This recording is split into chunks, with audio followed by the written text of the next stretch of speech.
வணக்கம். சளி போகிறதுக்கு, சளி குறையிறதுக்கு அப்படின்னு பேசுவோம். அதுக்கு சில முத்திரைகள் உங்களுக்கு சொல்கிறேன். அந்த முத்திரைகள்லாம் நீங்கள் பிடிச்சிட்டு வந்தீங்க அப்படின்னா உங்களுக்கு வந்து சளி தொல்லை வந்து நல்லா நீங்க தொடங்கும்.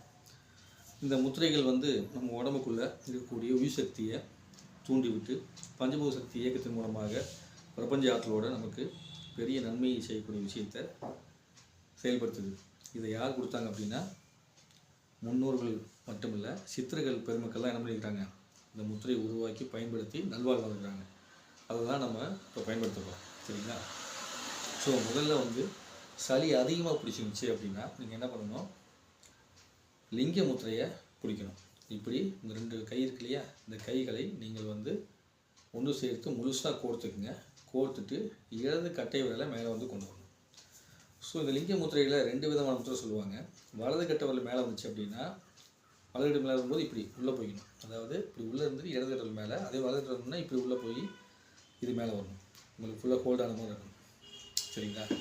ஸோ இப்படி இடது கட்டை விரல் வலது கட்டை விரல் அப்படிங்கும்போது நீங்கள் எந்த கட்டை விரல்னு வச்சுக்கலாம். பெண்கள் வந்து இடது கட்டை விரல் முத்திரை பிடிக்கணும், ஆண்கள் வந்து வலது கட்டை விரல் முத்திரை பிடிக்கணும் அப்படின்னு சொல்லுவாங்க.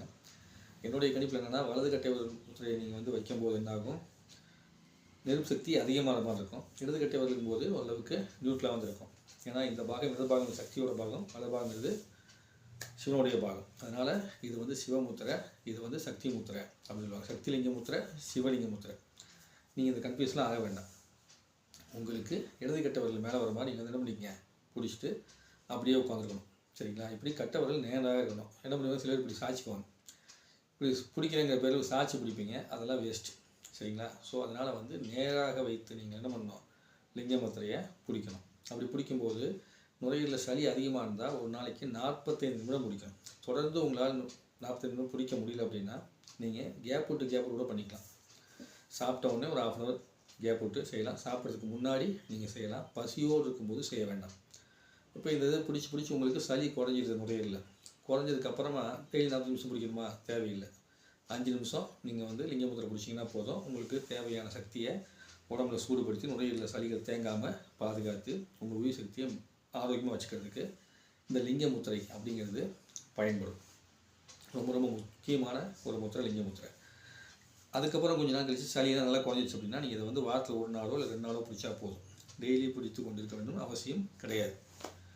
சரிங்களா? அப்பேற்பட்ட ஒரு அற்புதமான முத்திரை தான் இந்த லிங்க முத்திரை அப்படிங்கிறது. ரொம்ப ரொம்ப பலம் வாய்ந்தது, சக்தி வாய்ந்தது. இதுக்கப்புறம் சளிக்கு உங்களுக்கு தீர்றதுக்கு இன்னொரு முத்திரை. இந்த முத்திரை என்னென்னா, இப்படி விரலை வச்சு இப்படி கீழே வச்சுக்கணும். கமனாச முத்திரைன்னு பேர். அதுக்கு பேர்